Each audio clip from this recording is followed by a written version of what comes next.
બ્લોગમાં સ્વાગત છે। આજે આપણે ગરમીઓમાં એકદમ શરીરને ઠંડક આપે એવા ફાલુદા બનાવીએ, એ પણ ઘરે બનાવીશું। તો ચલો આપણે ફાલુદા બનાવવાનું સ્ટાર્ટ કરી દઈએ। તો મેં અહીંયા લીધા છે 1 ચમચી જેટલા સબ્જા સીડ્સ, તતમરિયા જેને કહેવાય છે। એને આપણે થોડીવાર માટે આ રીતે પલાળીને છોડી દેશું, સાઈડમાં મૂકી દેશું થોડીવાર। અને હવે એક વાસણ લઈ લેશું।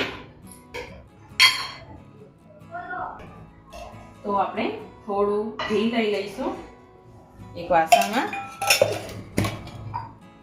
અને આપણે થોડા કાજુ અને બદામ એકદમ થોડા રોસ્ટ કરી લેશું ઘીમાં।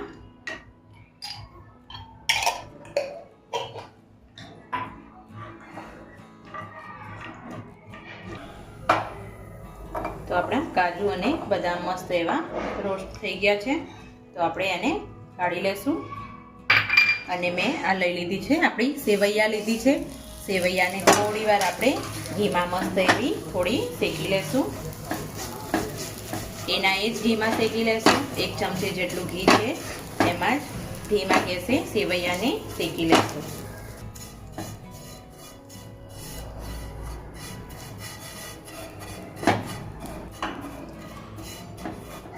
તો આપણી સેવૈયા એકદમ શેકાઈ ગઈ છે। 1 થી 2 મિનિટ આને આપણે રોસ્ટ કરી છે। હવે આ જગ્યા ઉપર આપણે હવે નાખીશું દૂધ, રેડીશું અંદર।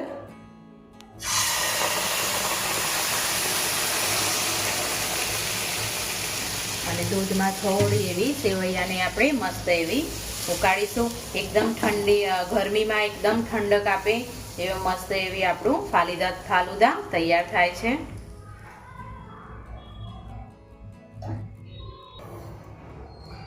તો આપણું મસ્ત એવું થોડું દૂધ ગરમ થવા લાગ્યું છે। આપણે થોડી એવી તમને અનુકૂળ હોય એ પ્રમાણે તમે ખાંડ લઈ શકો છો।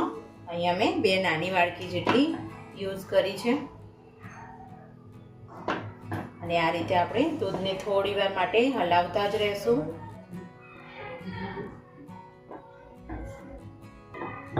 આપણી સેવૈયા મસ્ત એવી ઉકળે છે। અને આપણે થોડા કાજુ અને બદામને થોડા આ રીતે ક્રશ કરી લઈશું। મિક્સરમાં કરીશું તો એકદમ ભૂક્કો થઈ જશે, એટલે તમારા જોડે ખાંડણી દસ્તો હોય એનાથી આ રીતે કૂટી લેવાના છે। તો આપણા દૂધને ઉકળીને 4 થી 5 મિનિટ જેટલો ટાઈમ લાગ્યો છે। તો આપણે હવે ગેસની ફ્લેમ બંધ કરી દેશું અને ઠંડુ કરી અને આને ફ્રીજમાં મૂકી દેશું। ફાલુદા ઠંડા હોય તો પીવાની મજા આવે છે। તો આ રીતે આપણે ગેસને બંધ કરી દેશું।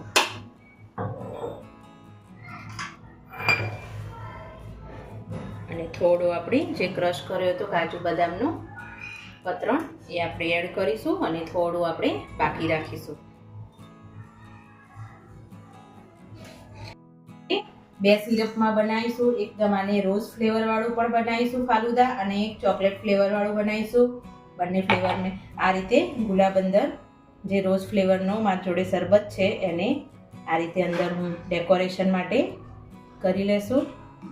અને 2 બનાવીશું ચોકલેટના, અલગ અલગ રીતે બંને ગાર્નિશ કરીશું। આ ચોકલેટ ફ્લેવર છે।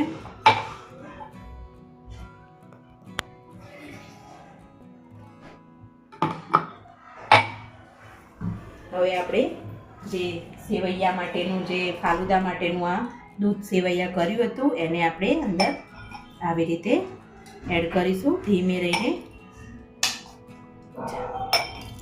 બધાના માટે તૈયાર કરી દીધું છે મેં।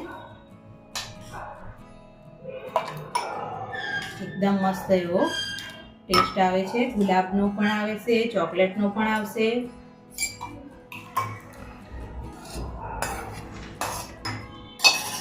તો આપણા જે તકમરિયા હતા એ આપણા મસ્ત ફૂલીને તૈયાર થઈ ગયા છે।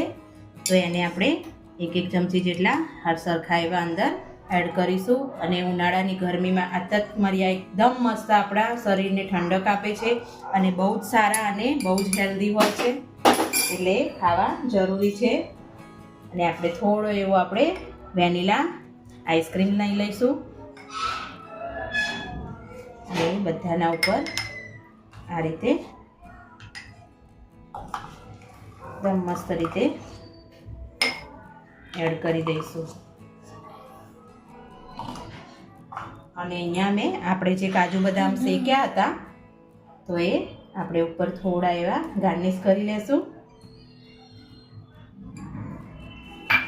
મેં અહીંયા લીધી છે થોડી ડેરી મિલ્ક ચોકલેટ,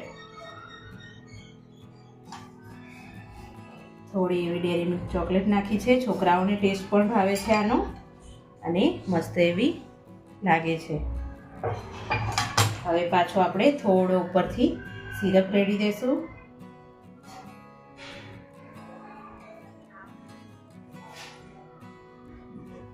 આના ઉપર આપણે ચોકલેટ નાખીશું સિરપ.